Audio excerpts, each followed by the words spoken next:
So the final thing we're going to do today is just create, I think, the first sort of interaction with our pickups. I'm actually going to delete these because these, oops, are not pickups. These are our old test objects. So let's have a look at this. At the moment, let's just run this and, oh, let's move it a little closer.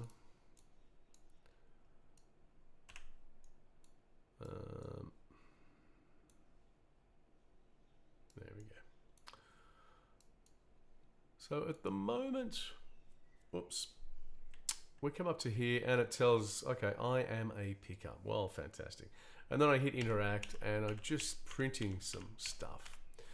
So what do pickups do? Well, let's say, you know, we're playing some sort of survival game.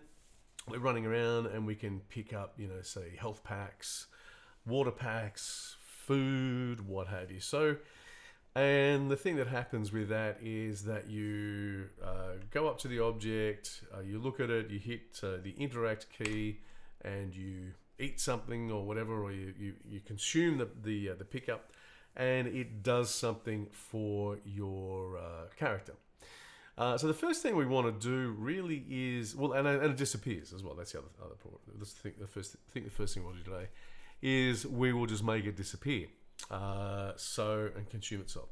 So let's do that. Let's close the door. We're not really going to worry more about that today. Pick up. So when we're doing interact, at the moment we're just saying interacted. Okay, that's not particularly interesting, is it?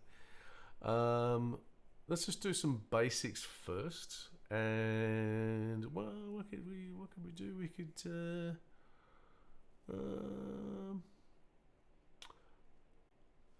just get a reference to ourself.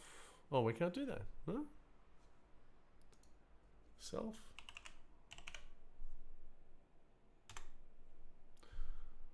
Distance field self shadow bias. That's what I wanted. Yeah, absolutely. Self. Get a reference to self. I thought that is what I got. I guess so. The first thing you might want to do when you have interacted with something, first thing might be, well, you could just destroy it. Let's think about destroy actor. So what does that do? That actually destroys the actor. It goes and wipes it from memory, gets rid of it, you know, from the level, etc., and it's gone. Okay, but what if, you know, the actor is destroyed before it finishes doing the things you want it to do? So, you know, it's sort of doing whatever, you know, you've said, okay, it has to go and say maybe the character eats something or whatever. You want to make sure that you don't destroy it before that. So often the first thing we do instead of destroying the actor is we just do something, I guess, a little clever. And we can set things like the visibility. And of course, set visibility, probably that one. Propagated children, new visibility is not visible. Should work. Okay. Now, it's one thing not to be able to see it, but of course we also, the other thing we need to keep in consideration is the collision. So drag off here and let's go collision. Set, what do we got here? None of that looks particularly useful. Set collision enabled cube. Set actor enable collision for the whole actor. I think that might be what we want. Enable collision, turn that off. And that's all for this one. Now, what we can do then, we can do some other code there or something, whatever else. We could then have this down here and set that to go off as a timer to give ourselves a certain amount of time to finish whatever actions that we're doing and then to destroy our actor. So let's just create a custom event and call that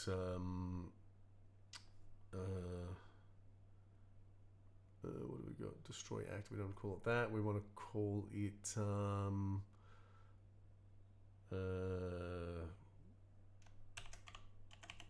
kill me, or kill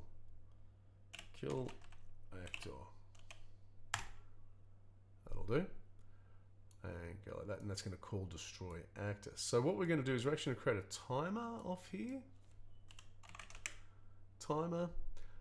Set timer by event, like so. And we can go and connect these. We have looked at these before, so we can just drag down here, connect our kill actor there. And we're going to say, okay, let's give me, I don't know, say 0.2 of a second. So you might say that doesn't sound very long. And you can make it longer if it's going to be doing something which is going to take some amount of time. But generally, 0.2 of a second, I mean, that's quite a few frames in. Most things are going to be finished within that amount of time. 0.2 of a second in sort of computer programming is actually a fair bit of time. So that's probably going to be plenty of time. As I said, we can increase that if we want to. If we're doing other things, we could in fact sort of say, hey, you know, destroy the actor once X sort of things are done. So I'm also going to add, like all good programmers, C gives me some comments, and event interact with. Lovely. And then we're going to give it a color. That'll do. So that's all looking pretty good. Compile. Save. Let's just check whether it works. It's always a good idea. Go up there, E, it's gone. And you can tell we're not hitting it either, so a collision's been turned off. And in fact, it's probably been killed by now, because we're not interacting with it now either. So that's good. Let's create a few different versions of that. Just holding down the Alt Shift key and just drag and drag. And of course, you know, we can add some different visuals here as well. Do we have? We actually do have some water. That look bizarre.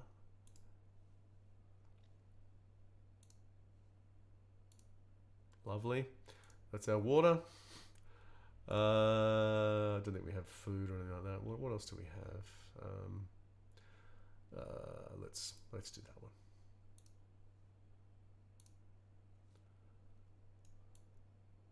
All right.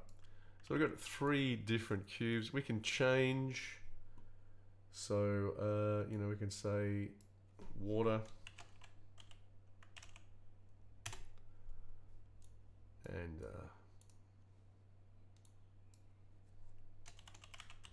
grass.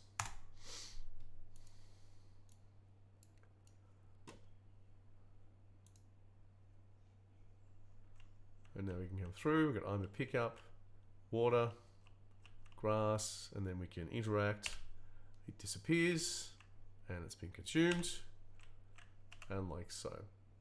So again, this is really just the beginning of our pickups. So we need to add, you know, some more functionality and stuff, which we will do. Kind of run out of time today, but I think next time what we'll do is we'll add the other code in there. So we'll actually need to sort of add some things to our character. Things like we don't have any health or anything yet, so we'll add those and maybe add them to our interface. And we'll do some pickups and things as well. We might look at some things like arrays and stuff as well, and how, you know, how do we then go and interact with the level. So we might do some things like some random creation, some random spawning of some of these pickups, and also things like, well, how do I go and find things in the level? if I'm just running from code. So there's some other questions like that. So we'll look at, I think, some of those during the next video tutorial here. Hope you enjoyed that, and look forward to seeing you next time.